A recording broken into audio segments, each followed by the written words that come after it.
E aí, galera, bom dia! Preparados para a live de hoje? Bom, espero que sim. A live de hoje vai ser muito top, porque é com um amigo meu muito querido que a OAB me presenteou. Isso é incrível. Uma das coisas que eu falo e que eu repito muito, que é a bênção de estar na OAB é ter amigos e pessoas incríveis, assim, nos rodeando, advogados super que a gente acaba conhecendo. Oi, Rê, tudo bem? Beijo, meu amigo. Que bom que você tá aqui. Vamos ver se eu chego. Entra aqui. Olá, bom dia. Tudo bem? Bom dia, Carol. Como é que vai? Bem, graças a Deus. Bom, tô muito feliz aí com a nossa live. Pela primeira vez, vamos fazer uma live. Que bacana, né? Você conseguiu Diego, me fala um pouquinho convencer? de você pro pessoal. Você conseguiu me convencer desse novo desafio aí, pessoal e profissional, mais um, né, entre tantos já que nós conseguimos aí. Agradeço muito o convite à Carolina, que é uma amiga em tanto que dos grandes valores aí que nós tivemos a grata surpresa de conhecer na época da Comissão de Advogado, né? Na verdade, eu sou natural, muita gente não sabe, mas eu sou natural de Belém do Pará, né? E em razão do meu pai ser militar do Exército, capitão da reserva do Exército, a gente mudou bastante já, né? A última cidade que eu fui radicado foi Travou. Oi? Deu uma travadinha. Você falou que era militar do exército, aí o seu pai era militar, né? Não, ele já passou por vários lugares, né? E a última cidade que a gente escolheu foi Tupã, uma cidade já muito querida minha, né? Eu estava falando com os colegas aqui, que eu estava fazendo um teste antes, e tem várias pessoas dentro da atual diretoria e da OAB da de Tupã. Um amigo que é conselheiro estadual, o Dr. Wagner Fuim, foi presidente da 34ª, Dr. Guilherme Gantos, que é presidente da Comissão de Relacionamento RT2, o Baixo Som.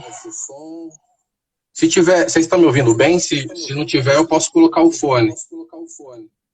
Tá baixinho o volume. Tá baixo? Pra mim tá baixo, mas eu não sei como é que tá pro pessoal. Você acha melhor colocar? Vamos ver se melhora. Tá. Enquanto você tá colocando o fone, só pra falar, gente, a gente tá quase chegando a 1.000 seguidores aqui na comissão. Aí a gente vai ter o sorteio do livro de processo civil do Dr. Manual de Direito Civil do Dr. Fernando Salles. Ele é super bacana porque, inclusive, tem modelo de peça.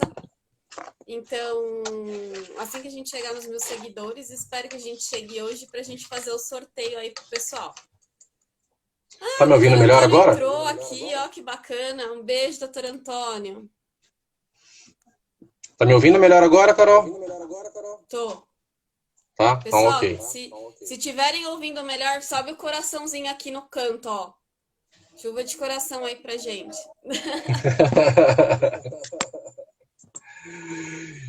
Então, retomando, e aí a última. Daí a última trajetória nossa, nós morávamos em Tupã e começamos a especialização na Fundação Eurípides de Marília, na Univem. E nesse espaço de tempo nós nos mudamos para São Paulo, né? E começamos a ter a experiência aqui na advocacia de São Paulo, né? É bom observar que é um estilo de advocacia bastante diferente, né? É, é, é, é um pouco mais, digamos assim, voraz. A Carol sabe exatamente, mas assim, aqui no interior todo mundo conhece todo mundo, né? Todo mundo conhece o serventuário, o juiz. Aqui, muitas vezes você vai fazer uma audiência e você não conhece ninguém, você não conhece nenhum fórum que você vai, né? Aí você se encontra de repente no Fórum Rui Barbosa, que tem 90 lá varas, né? Então cada juiz tem uma interpretação. Nós vamos falar um pouquinho disso aí. E aqui eu tive, há 6 anos eu estou em São Paulo, e já participei de grupo de pesquisa na USP, né, com o professor Guilherme Guimarães Feliciano, né, que foi meu orientador na especialização. Na época eu escrevi um artigo sobre greve ambiental, uh, e, e tivemos algumas experiências aí na área ambiental também, especificamente da área ambiental, trabalhando no governo Dória, aí a convite do nosso amigo em comum, Dr. Everton Zadkian, nosso sempre presidente Everton Zadkian. E também nós tivemos algumas experiências de trabalhar, tanto na área trabalhista no aspecto de massa, né, como também uma advocacia um pouco voltada, se não me entendo em clichê, assim, um pouco mais manual, né, caso a caso, né, com teses diferentes, dependendo do caso, e tanto para o empregado como para o empregador. Então, deixa eu dar um oi pro pessoal da Comissão da Jovem de Salto e de Jaboticabal que entraram aqui. Um beijo enorme para vocês. Obrigado pela parceria. O nosso amigo é o Fran Sérgio, né? Tá lá, né? Deixa eu perguntar para você. É de Fran Sérgio, de Bebedouro, não é? Não, acho que é Jaboticabal, Fran Sérgio. Rossetti. Acho que é. Tô meio perdida. Deixa eu perguntar. Como que você escolheu trabalhista? Por que você escolheu trabalhista? Eu escolhi trabalhista porque, inicialmente, eu tive uma experiência trabalhando em departamento de recursos humanos da prefeitura na época de Lins. E quando eu iniciei no bacharelado em Direito, eu lia aquele livro do Almari Mascara Nascimento e eu ficava assim, encantado, né? Era uma leitura que os outros ramos do direito eram obrigatória, mas eu acabei descobrindo que aquela leitura do direito do trabalho era prazerosa. Que bacana. E aí, nesse aspecto, eu fui me aprofundando, fiz a segunda fase da OAB trabalhista, fiz a especialização, e aí estou namorando logo breve aí com o mestrado. Deixa eu mandar um beijo para o Verrone, que é um dos relatores aqui do Tribunal de Ética e Disciplina da 7ª Região, que entrou. Um beijo. A gente vai fazer uma live logo aqui também com o Verrone. Obrigada, até já aproveitando. Queria saber, assim, se você pudesse dar uma dica para o pessoal que que quer militar na área trabalhista, qual que é a primeira dica que você pode dar para o pessoal que está totalmente perdido? Assim, por que eu vou para trabalhista? O que você podia falar para eles? Bom, a área trabalhista, dentro dos ramos de direito, a gente pode dizer que, por vezes, alguns colegas entendiam que não era uma área que brilhava os olhos de muitos advogados, vamos dizer, prefiro dizer dessa forma, né? Mas ela sempre teve um protagonismo muito grande na sociedade e, mais do que nunca agora, nessa pandemia, acho que a advocacia trabalhista ela resgatou seu protagonismo no cenário, né, nacional, no cenário jurídico, da justiça do trabalho e perante as demais justiças dos ramos do direito. Deixa eu mandar um bom dia para o meu vice, para o Gregory, meu amigo querido. Um beijo enorme para você, Gregory. Bom dia. Morrendo de saudade de você. O que a gente pode fazer na trabalhista? Quais são as áreas de atuação dentro da trabalhista que o jovem advogado pode explorar? Bom, ele pode explorar tanto a questão contenciosa, né, que você pode atuar aí, no caso, tanto para o reclamante, né, aflorando uma reclamação, quanto para a empresa, né, e também na área consultiva, né? Na área consultiva, hoje em dia a gente também tem alguns assuntos correlatos relacionados a essa questão consultiva. O próprio compliance trabalhista, né? Já tem alguns autores que até chegam a mencionar com relação ao compliance sindical, né? A própria LGPD que está muito latente aí, logo breve vai entrar em vigor. E realmente o que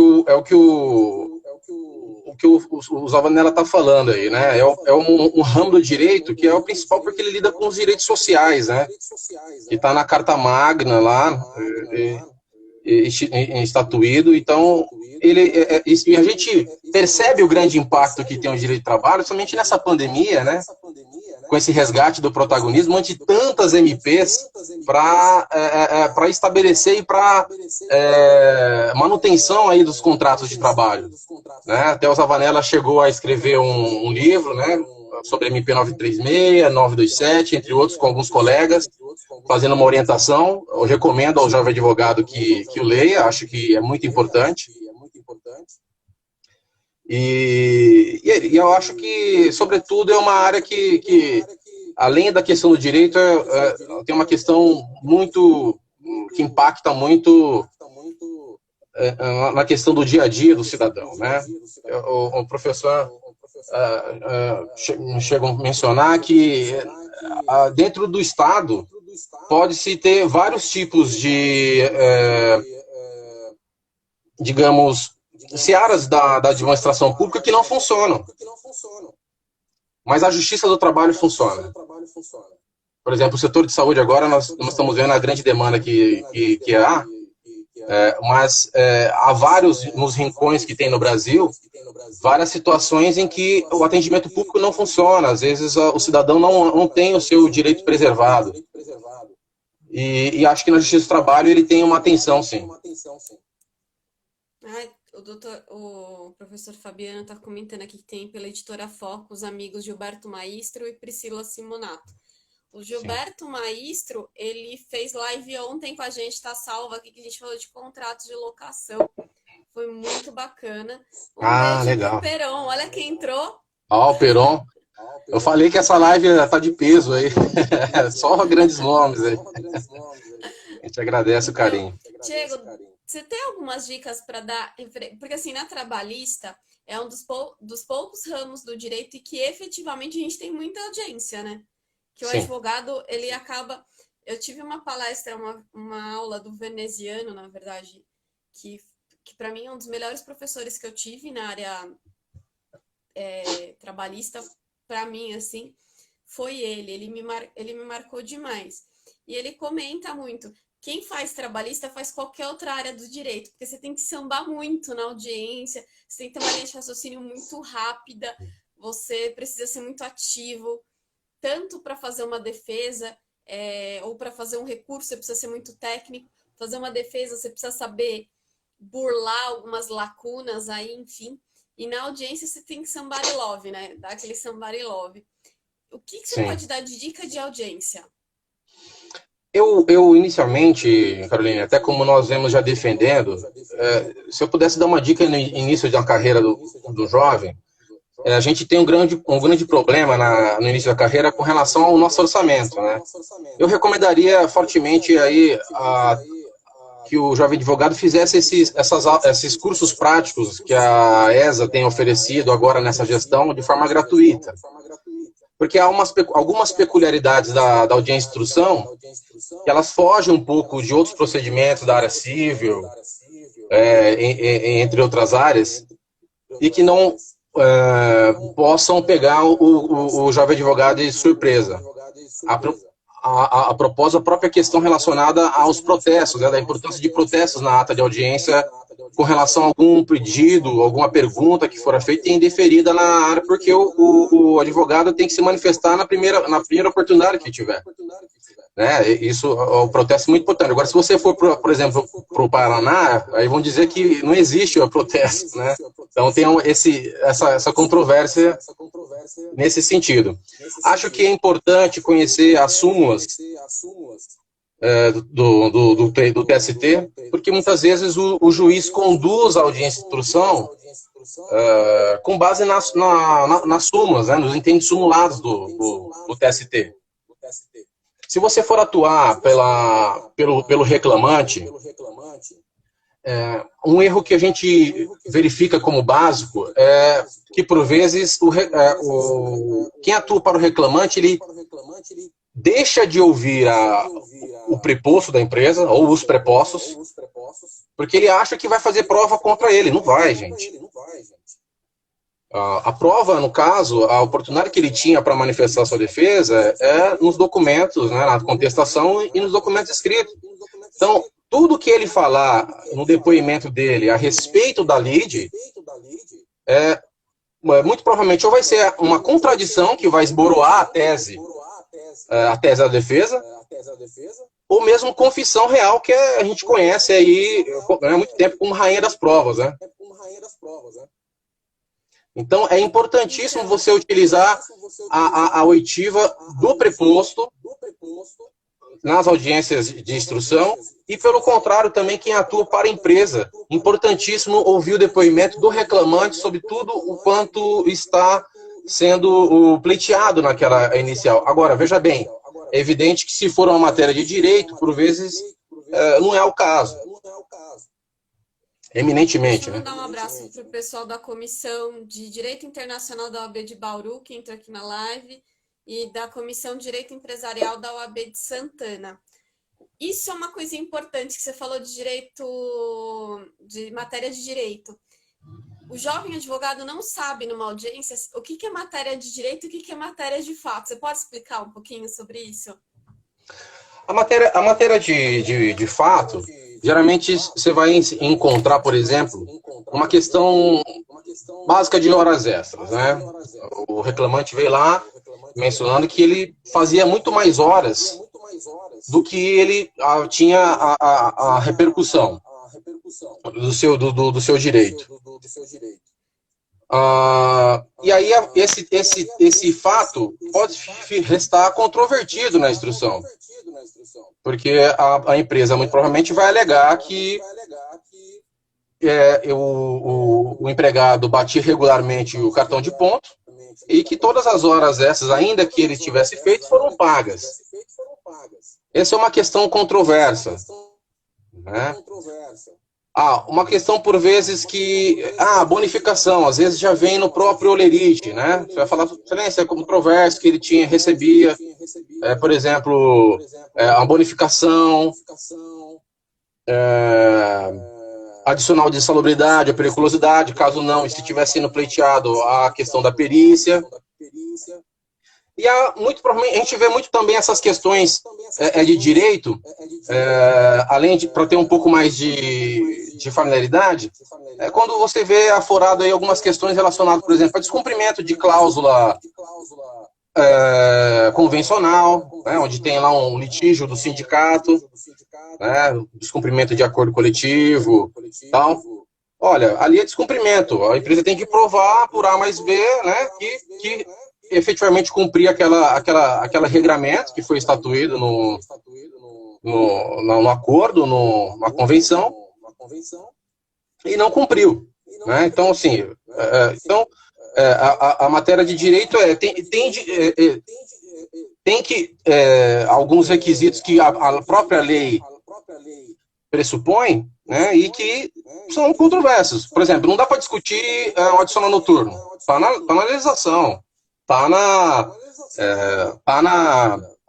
na convenção coletiva, por vezes vem lá algum percentual, né, que é maior do que o comum.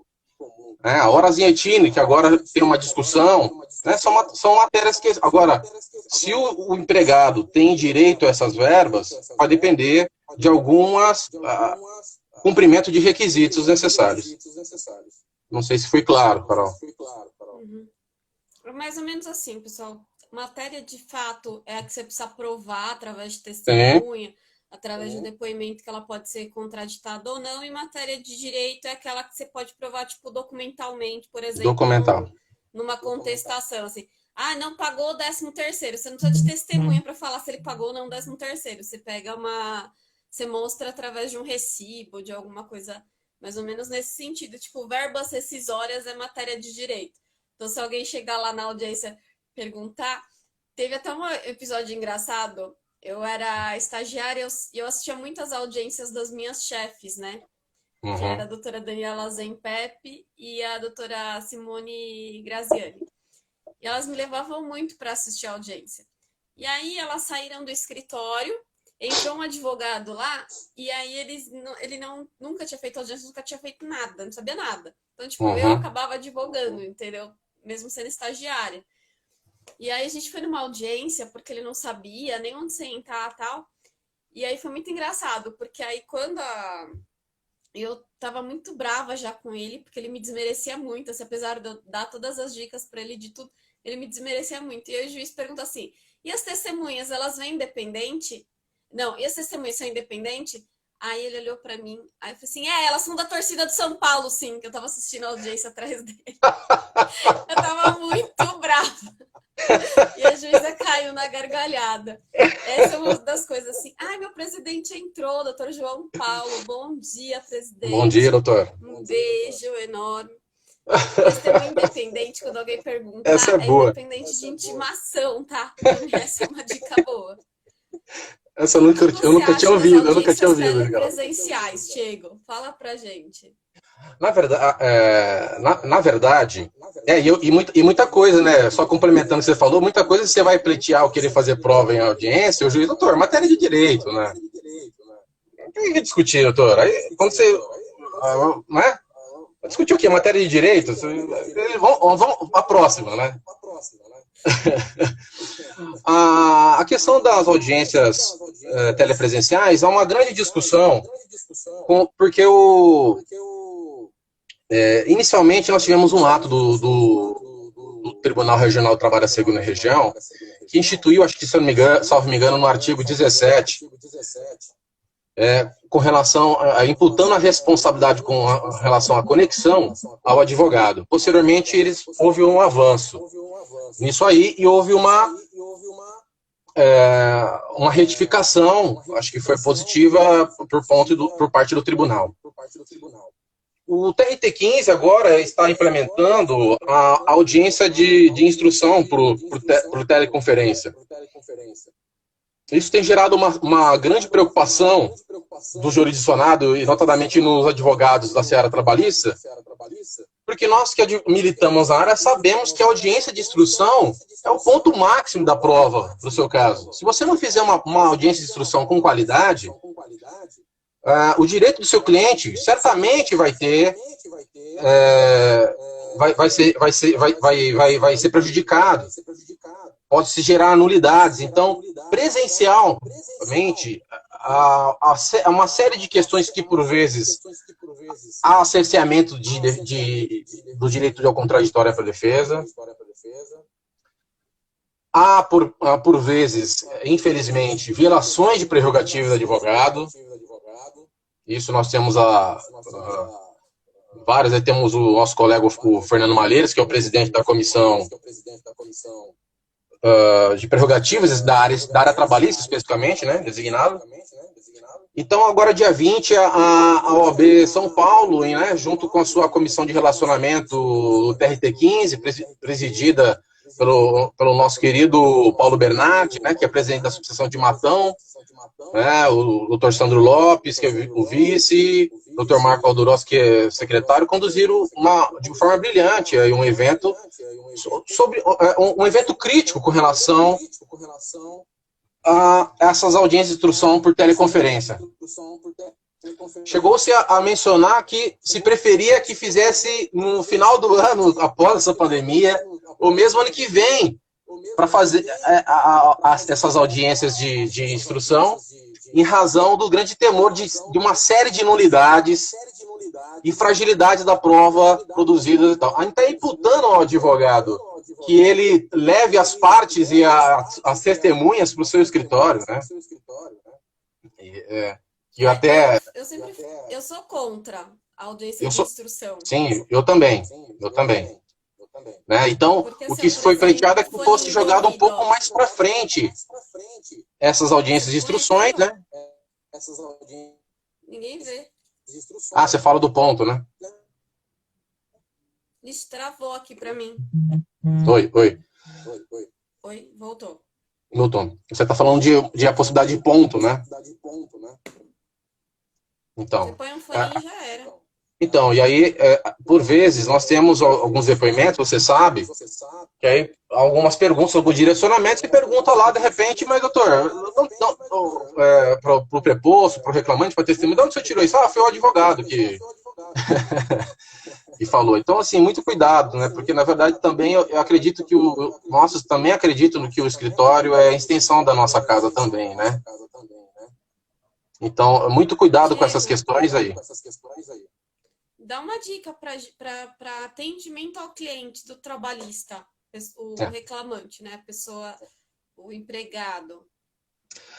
Primeiramente, é importantíssimo uma entrevista de qualidade. Né? O que é essa entrevista de qualidade? É você explorar todas as alternativas e possibilidades daquele caso. Notadamente, coisa reforma, trabalhista. Travou. Travou? Voltou? Travou. Voltou Tá agora? travando aqui. Voltou agora? Voltou. Você falou Tá. assim, Eu falei notadamente com a explorar reforma todas as trabalhista. possibilidades e aí travou. Tá. Notadamente com a reforma trabalhista, né? Mais do que nunca, é preciso que o advogado explore todas as alternativas e possibilidades do caso que o cliente está trazendo para você no escritório. Vocês estão me ouvindo bem? É que vem com delay pra gente os comentários, tá? Isso é Ah, normal. tá. Ok. Então, você precisa fazer uma entrevista de qualidade perguntando todos os contornos do contrato de trabalho, né? Explorando todas as alternativas. Uma dica aí bacana para o pessoal, que às vezes eu vejo pouco explorado, né? O pedido de periculosidade, que é previsto na OJ 385.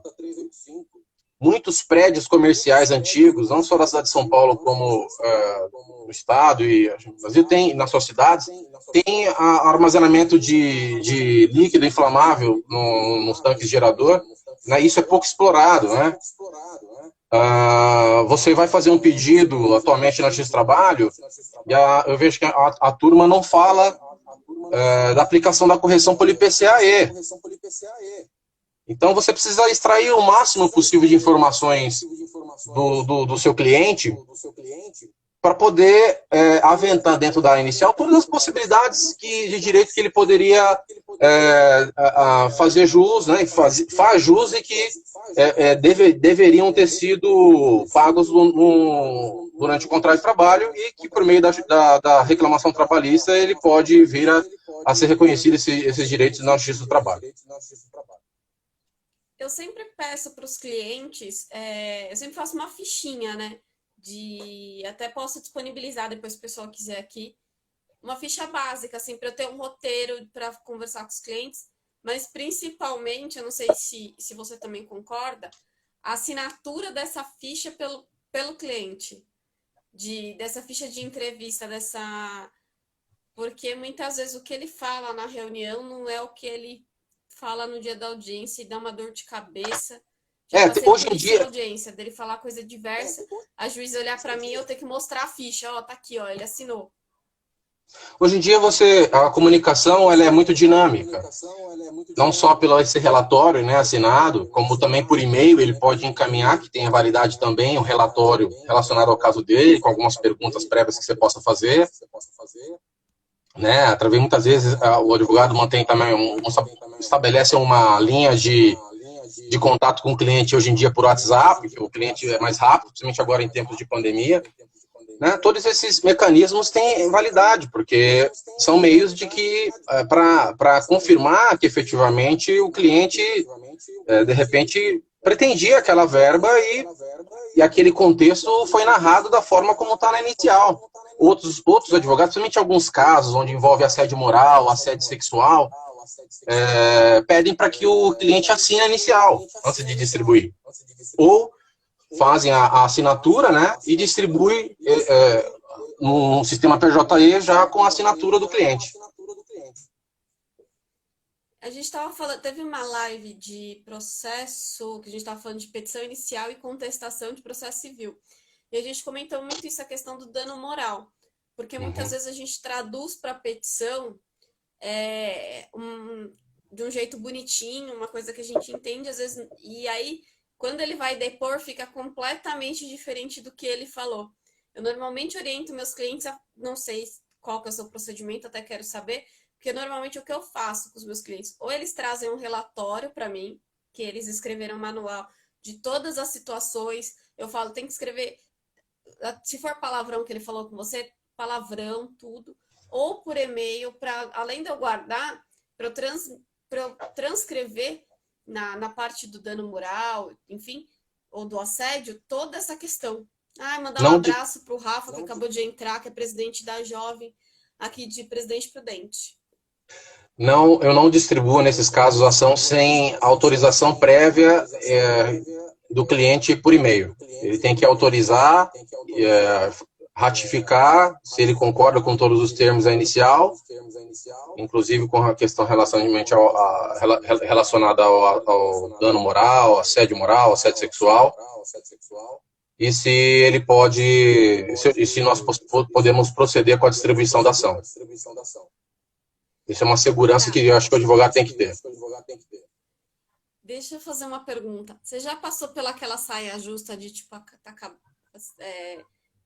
não é que acabou a audiência, você acha que acabou a audiência, está se arrumando para sair, a juíza fala assim, então, ou o juiz fala assim, então tá, pode fazer as razões finais aí orais, ou faz a réplica aí oral. Você já passou por isso em audiência? Pode dar alguma dica para o pessoal? Olha, detidamente, as razões finais, na verdade, as razões finais, quando você tem a inicial e a contestação, você já estabeleceu ali a litiscontestável, né? E você não pode fugir muito disso. O próprio juiz, ao sentenciar, ele não pode fugir do pedido, causa de pedir e da contestação, trazendo todos os fatos expostos, né? Razões finais, na verdade, é apenas um arrazoado do que aconteceu no processo e na instrução. Olha, excelência, eu falei que tinha aqui direito a meu cliente às horas extras, e foi provado aqui, os cartões de pontos são britânicos, e que as testemunhas mencionaram que elas se estendiam além do jornada, por exemplo, às 19h30, né? E às 19, era 30 minutos por dia. Que o intervalo entre a jornada realmente foi suprimido, porque ele tinha que fazer o atendimento aos clientes. Que foi provado por prova pericial que ele tem direito à insalubridade ou periculosidade. Né? Restou em controvérsia, isso é matéria eminentemente técnica. Pede prazo para razões finais ou não? Sempre. Porque eu falo por mim, eu só peço prazo para razões finais quando eu tenho uma audiência de instrução depois da réplica, e aí eu acho que é bacana fazer um resuminho do processo. Mas não sei, você sempre pede? Eu geralmente, eu atuava numa banca, né? Então o pessoal brincava que a gente sempre queria falar por último, né? No processo. Mas assim, eu comecei a perceber também a importância das razões finais, porque você meio que faz uma preparação para o teu ID e depois para o teu RO. Né? Se você fizer umas razões finais escritas com qualidade, quando você for fazer o embargo de declaração posteriormente, se necessitar, ou o próprio recurso ordinário, você não vai ter muita dificuldade para aventar e fazer adaptação e adequação e impugnação da sentença. Então, eu acho que é importante, sim, as razões finais, e sempre peço para fazer as razões finais. Se não for possível, se o juiz não dá, a gente faz oralmente. Já aconteceu, recentemente eu fui para Hortolândia, acho que foi ano passado, fazer uma audiência, para você ver, que incrível que pareça, né? A juíza pediu para a gente especificar as provas, e havia uma questão eminentemente técnica, né, de perícia médica. E ela disse que as partes iam produzir a prova oral na audiência. Chegou na audiência com o meu cliente, a juíza disse que ela leu lá a prova, tal, a perícia, havia pedido de nulidade pela reclamada e pela gente, né, pelo reclamante. E a juíza entendeu que ela não ia fazer a prova oral, não. Eu falei, mas, excelência, está no despacho tal, que Vossa Excelência marcou para fazer a prova oral que nós queremos. Eu quero escutar a testemunha, eu quero ouvir o preposto a respeito. Não, eu estou satisfeita, não vai ter prova oral e tal. Então, o que nós devemos fazer nesse aspecto? Né? Fazer o protesto e dizer, olha, isso aqui é uma decisão surpresa, agora nós temos à disposição do artigo 10 do CPC, que é vedada a decisão surpresa, isso também está agasalhado pela instrução normativa do tribunal. E aí e na sequência ela falou, não vou, ó, se vocês quiserem, razões finais orais. Aí eu reiterei uma série de cerceamentos de defesa que conduziram na instrução, né? A nulidade do laudo, né? Algumas provas incontroversas no tocante de que demonstravam que o meu cliente efetivamente teve uma doença ocupacional, e as nulidades que foram perpetradas na instrução pelo juízo, porque não permitiu a colheita da prova oral, que era importante para corroborar todos os documentos que já haviam anexado aos autos, considerando que a perícia estava sendo, inclusive, questionada na nulidade, tanto pela reclamada quanto pelo reclamante. Então não era razoável. Aí, duas, 3 horas depois, saiu a sentença, viu? Eita! É sério, te mostro.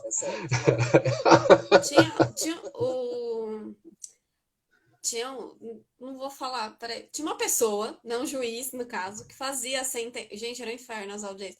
Porque ele dava a sentença na audiência. Então ficava assim. Olha a zona que ficava. Entrava a audiência a primeira que ele tentava fazer o acordo, por exemplo, ele chamava a próxima. Na mesa estava instruindo uma outra. E no canto ficavam as pessoas em pé enquanto ele estava terminando a sentença. Era uma zona. Agora já acabou um pouco com isso de dar a sentença na hora. Eu acho que o que é primordial. 3 horas é tempo recorde, hein? Pois é. Isso chamou muito a atenção nossa no escritório por conta disso. Parecia que e muitas vezes o juiz conduz porque a audiência nesse sentido, né? Ele já tem um entendimento formado sobre aquele assunto, sobre aquele caso, e ele conduz nesse sentido. E aí, o que acontece por vezes? A violação do contraditório para a defesa, algumas vezes existe a violação de prerrogativa do advogado, né, que é vedado na hora que quer fazer alguma prova ou não. E isso é a importância do processo sempre em ata para não precluir. Mas uma questão, Carol, que a gente vai aprendendo com o tempo, né, para a prática, eu, na verdade, desde o início que comecei a advogar na área trabalhista, eu me utilizei dessa questão e eu acho que me ajudou muito e ajuda até hoje. Eu nunca vou para uma audiência de instrução sem ter um roteiro básico das perguntas que eu quero fazer para todas as partes. Se eu estiver pelo reclamante, as perguntas que eu quero fazer para o preposto, né, e as suas testemunhas, né? É bom você também fazer um briefing antes com o seu cliente, com relação aos fatos, porque tudo que está narrado na sua petição inicial, ele precisa ter conhecimento e tal. O processo é dele, né? O processo é público, né? Então, há uma diz que do advogado, ou é do juízo. Não é do juízo, né? Então, quem está pleiteando o advogado é instrumento, né? O artigo 183 da Constituição Federal fala isso. É essencial a administração da justiça. Então, é importante você ter um roteiro básico. Até no escritório que eu estava associado há pouco tempo, tinha um colega lá que mencionou: pô, Diego, porque muitas vezes assim, tinham várias audiências na semana e aí acabava tendo alguns remanejamentos, né? E é engraçado que ele falava, bom, e aquele teu roteirinho lá das perguntas? Eu falei, você gosta das perguntinhas, né? Por quê? Porque esse é o roteiro básico que você não se perde. Porque muitas coisas, em razão do dinamismo, do informalismo, né, que há na audiência de instrução, e como você falou das coisas que acontecem na hora e você precisa destacar ou explorar, quando acontecer essas situações, você vai buscar tentar fazer alguma pergunta ou chamar a atenção do juízo para alguma questão afeta, e você vai conseguir retornar para aquela linha de raciocínio do teu roteiro da audiência, entendeu? O Rafael está comentando aqui que ele sempre orienta o pessoal a levar um rascunho. É um rascunho do que houve de conversa ou é o rascunho da entrevista do cliente, Rafa? Depois você esclarece aí pra gente. Itapiru Curus Martins tá falando, pior é que às vezes parece que cada juiz tem um CPC. Tem. Cada juiz do trabalho tem um CPC. Doutor Fernando Salles entrou, que presenteou com livro para sorteio. Assim que a gente chegar em 1K, a gente vai sortear o livro. Falta acho que uns 10, 20 seguidores aqui pra gente sortear o Sigam livro lá a dele página da aqui. Comissão do Jovem Advogado. São Caetano tem feito Eu tenho ótimas vários lives. livros dele. Tem um, Diego, que eu acho super bacana que eu tenho para eu passar para os clientes de vez em quando, que é um direito do trabalho de A a Z. Então, por exemplo, às vezes a gente fala reclamante, para a gente é normal, para o cliente não é. E aí eu pego o que ele escreveu sobre o que é reclamante, que ele tem um linguajar super simples, e mando. Às vezes as questões técnicas, isso é bacana do livro do Salles. Ele não tem aquele linguajar técnico, aquele juridiquês, assim. É para você entender o que tá, aquele juridiquês. Os livros dele explicam o juridiquês. Então, isso é muito bacana dos livros dele. Eu adoro, tem um monte. Muito importante. Deixa um abraço aí para a doutora Tem Luciana Espírito Remoli. que ele vai sortear, eu ainda não. Acho que é o único livro dele que eu não tenho. De resto, eu tenho todos por aqui. Uma dica que eu sempre dou pro pessoal, assim, é não se atenha muito às perguntas, porque às vezes você vai levar o roteiro e aí a pessoa pergunta exatamente o roteiro. Putz, é um saco isso. Por quê? Porque às vezes já teve aquela pergunta da outra parte, por exemplo, você está pela empresa, já teve a pergunta do advogado do reclamante, você está com o roteiro e você faz. Às vezes a pergunta que você vai fazer, que está no seu roteiro, pode ser que te prejudique na instrução. Toma muito cuidado, porque isso aborrece demasiadamente os juízes. Precisa tomar um certo. Tem que ter sempre. Na audiência, tudo é feeling, porque às vezes você precisa estar muito bem preparado, mas você precisa sentir. Eu sempre oriento, não sei se você até concorda, os jovens advogados a chegar antes, se a audiência deles não é a primeira nem a segunda. Perfeito. Além de chegar antes por causa do cliente, se ele marcou meia hora antes com o cliente, chega 1 hora antes para ver qual que é o padrão daquele juiz, porque às vezes aquele juiz grita, às vezes aquele juiz ele é mais grosso, às vezes o juiz é mais objetivo. E aí, com isso, você fala, não fica enrolando muito na hora de falar, porque o juiz não tem paciência. Então, eu sempre vou orientando, não sei se você costuma fazer isso, mas eu sempre oriento o cliente ao perfil daquele juiz que está lá, para ele ficar mais tranquilo. Porque teve uma vez que eu fui fazer uma audiência na Barra Funda, gente, a juíza não parava de bater na mesa e gritar. E de tanto ela bater na mesa e gritar, eu até assustei. E aí eu falei, gente, ela bate muito na mesa e grita. Na audiência, ela fazia, tem acordo! E ela batia e gritava. Eu ficava sabe, assustando.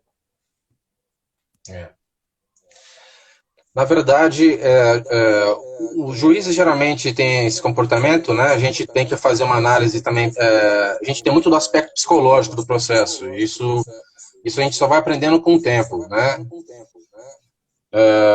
Então, o juiz faz várias instruções durante o dia e por vezes ele começa a se irritar mesmo com uma instrução ou outra, é natural. Agora, o que não se pode é cercear o direito de defesa nem a violação de prerrogativa do advogado, né? Isso não pode ocorrer. E se ocorrer, o advogado tem que tomar as providências, chamar prerrogativas ou, no caso da violação contraditória para defesa, consignar os protestos em ata, né? Quando nós entramos na sala de audiência previamente, nós já vamos ter uns perfil. Puxa, esse juiz ele tem um pendor um pouco mais protecionista aqui, ou ele gosta de instruir, ou ele corta nas respostas, né? Ele já tem uma maneira de conduzir, e você fala, opa, isso aí vai ser interessante para o meu caso ou não. Então, é realmente o que você falou, é importantíssimo essa verificação aí prévia, né? Do juiz. Que tá, aliás, há colegas, inclusive, já vi falar, que você vai, por exemplo, levantar uma tese, ele estuda como é que aquele juiz aplica o entendimento daquele determinado caso, né? Daquela determinada verba. Tem juiz que não é que é sacana, é que ele não quer parar a audiência. Então ele fala assim, então tá bom, vai constar os protestos no final. E aí chega no final, ele pergunta assim, quais são as perguntas que o senhor, que eu indeferi? Dita aí. Se você não tiver o roteiro das perguntas, ou anotado as perguntas que você levar um papel em branco é bacana por causa disso. Se você não tiver anotado aquelas perguntas, não vai constar os protestos, você não vai poder pedir cerceamento de defesa. Isso é importante. Isso aí, na verdade, 7, que acabou de entrar, que também é relator do TED 7 aqui da nossa região, e o doutor Márcio, que é presidente da Comissão de Prerrogativas aqui da minha subseção também. Muito bom, prazer tê-lo aqui com a gente. Nesse aspecto, você estava mencionando com relação a... Agora me fugiu, perdão. Você estava falando da... Um oi para a Beth também, que acabou de entrar, que é conselheira da minha subseção. É porque às vezes a gente consta os protestos do... O juiz fala assim, depois eu pego todos os protestos, que ele vai indeferindo as perguntas, e aí se você não tiver um roteirinho, tiver anotado aquelas perguntas, no final você não vai conseguir lembrar, né, o que ele deixou. Isso que a gente chama de pegadinha, né? São pegadinhas que o juiz faz no curso do processo. Então, o jovem advogado tem que preparado para essas situações, como você mencionou, das razões finais orais. É uma saia justa, né? Eu já passei no início. Puxa, você... Cara, doutor, tá. Eu já tive razões finais que eu fui fazer. Vamos assim, o juiz começou a contar. Doutor, você tem 9 minutos. Doutor, você tem 8. Você tem 5. Você tem 3. Parece que é para pressionar, né, o advogado, né? E aí a gente, às vezes, até por cautela, exatamente, Paty, às vezes a gente reitera os protestos que eu fiz no curso da instrução, porque alguns juízes fazem essa pegadinha dizendo, você não reiterou ao final, porque ele fala, se tem outras provas a produzir, e aí se dão por encerrar a instrução, né? Se concordam com o encerramento da instrução. E aí tem algumas pegadinhas que alguns juízes fazem em relação a essa questão. Se você não reiterar os protestos, quer dizer que você concordou com aquilo. Não é assim. Isso não é verdade, porque na verdade você está criando pegadinha para advogado. Se ele já consignou lá os protestos atrás, já colocando a sua pergunta, ele já tem uma manifestação ali, né? Acho que se não for considerado protesto, eu acho que é uma decisão surpresa, sim. Agora, você tem razão, alguns deles não permitem consignar na ata já de imediato aquela pergunta indeferida, e você realmente vai ter que se virar para poder lembrar o que efetivamente você gostaria de ter perguntado que era essencial e que ele negou, porque isso inclusive vai repercutir, porque nas razões finais, ou mesmo nas demais peças que vai fazer, você vai ter que abrir uma preliminar, né, de negativa de prestação jurisdicional e violação do contraditório para a defesa. E, logicamente, você vai ter que demonstrar. Uma dica que eu dou para todo mundo é leva um papel em branco e uma caneta a mais e dá para o seu cliente na audiência de instrução. Porque muitas vezes ele quer ficar cochichando toda hora e você perde o raciocínio se você não está acostumado com a audiência de instrução. Então, fala assim, anota aqui que eu vejo a pergunta. Então, aí, a maioria das vezes a anotação é assim, ele está mentindo. Não tem alguma pontuação. Mas é que pelo menos não te atrapalha tanto. Pelo menos o papel... Ele põe em cima da pasta para você lê a pergunta, mas normalmente ele tá mentindo, ele não sei o quê. Então, atrapalha muito, porque o advogado tem que estar atento no que está sendo falado, a forma como o juiz está conduzindo, e estar atento na tela para ver o que se está constando corretamente o depoimento da parte. Né? Por vezes, a ata não reflete exatamente aquilo que está sendo dito. Não é raro acontecer. Então, aí, a mais ainda o cliente reclamando, né, ou mandando esse tipo de situação no meio de um curso de audiência, realmente você pode se atrapalhar e a sua dica é muito boa. Diego, ó, a gente tem 6 minutinhos aí para encerrar a live. Nossa, sério? Eu queria falar tanta coisa. Eu queria suas considerações aí, depois a gente faz outra. A gente marcar outra para bater mais papo e falar sobre essas dicas que é muito importante para jovem. Faz suas considerações finais, fica à vontade aí para falar. Acho que é um momento muito bom para que os jovens advogados iniciem na advocacia trabalhista. Mais do que nunca, como nós falamos, o direito do trabalho versa sobre direitos sociais que afetam diretamente o cidadão. muito provavelmente, durante o curso da vida de cada indivíduo, ele vai ter uma situação que ele vai se deparar com alguma discussão relacionada ao contrato de trabalho, né, ou com reconhecimento. Essas medidas provisórias, quem está atuando, quem está estudando elas de forma mais adequada, vai ter uma vantagem, né, posteriormente. Logicamente que por hora ainda está se atuando no preventivo, né, posteriormente algumas questões, né, podem ser discutidas, né, questionadas na Justiça do Trabalho. Eu digo, inclusive, com relação aos acordos individuais ou os acordos coletivos. Nós tivemos recente uma decisão importante do Supremo Tribunal Federal com relação à MP 936, né, que reconheceu a constitucionalidade da MP 936, né, focando na manutenção do contrato de trabalho. E eu acredito que nós agora, pela Justiça do Trabalho, resgatamos o nosso protagonismo. Isso é uma questão positiva para o jovem advogado, né, a par da situação de pandemia mundial, né, que é um cenário caótico. A gente vê aí que nós vamos ter também muitos problemas psicológicos dessa questão de isolamento. E algumas questões do próprio Covid-19, a discussão se é ou não doença ocupacional, né? Então, é importante ter esse conhecimento, porque certamente você vai receber no seu escritório algum questionamento a respeito. Uma coisa importante para a gente falar, que a gente estava conversando ontem, eu e o Diego, é o seguinte: na OAB São Paulo, desde o dia 6, está tendo agendamento para usar os equipamentos eletrônicos, computador para fazer audiência, para cumprimento de prazo, lá na Sé. E também, antes que o meu presidente brigue comigo, na OAB de São Caetano também está sendo disponibilizado, desde que com horário agendado. Estão sendo cumpridas todas as medidas de saúde, de higiene, que são determinadas pelo governo e pela OMS.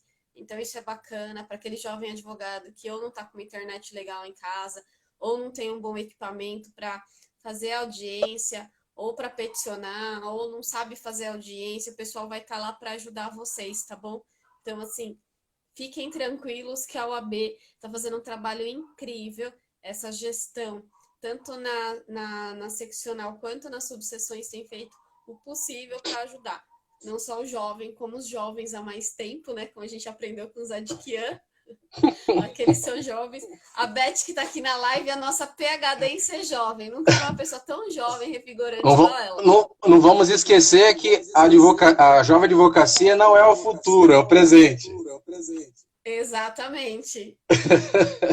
O futuro são os acadêmicos. A jovem advocacia é o presente. É o presente.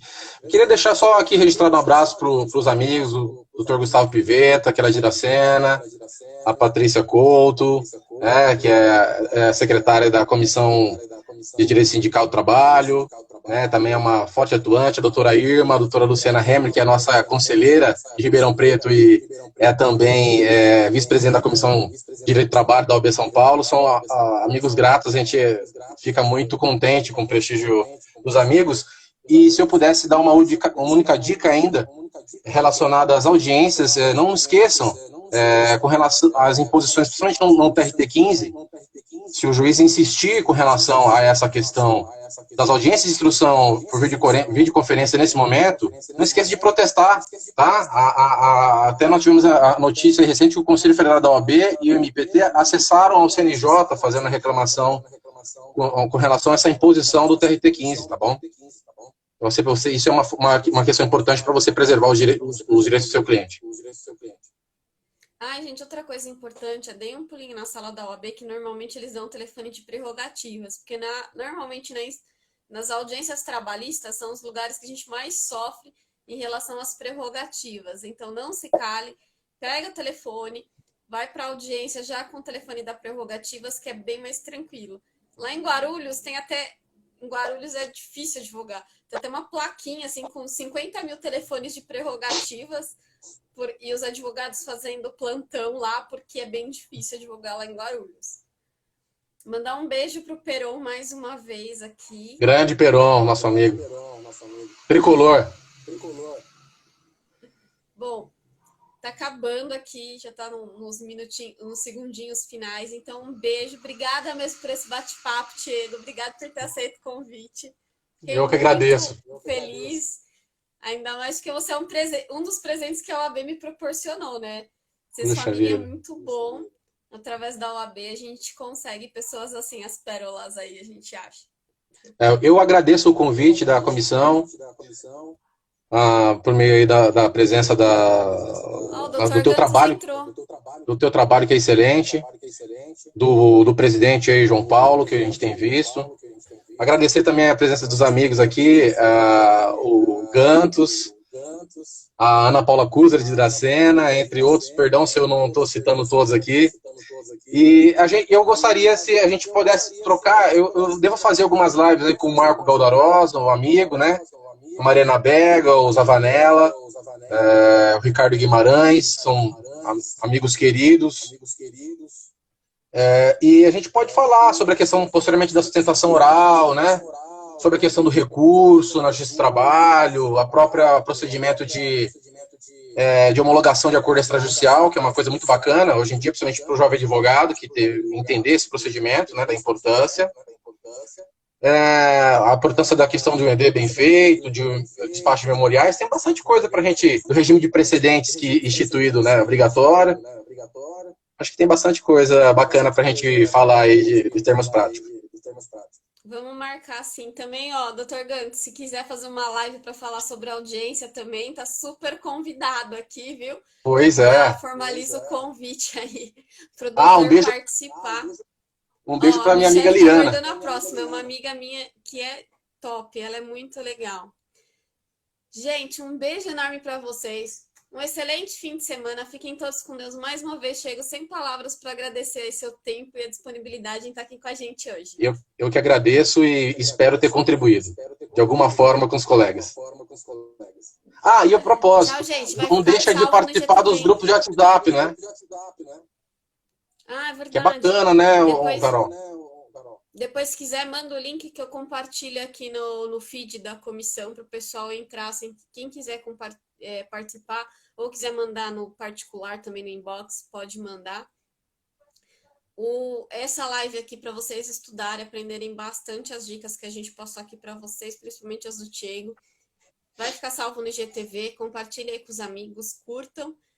E mais uma vez, beijo enorme. Obrigada, Ti. Fiquem todos com Um beijo Deus. grande para todos. Vem com Deus.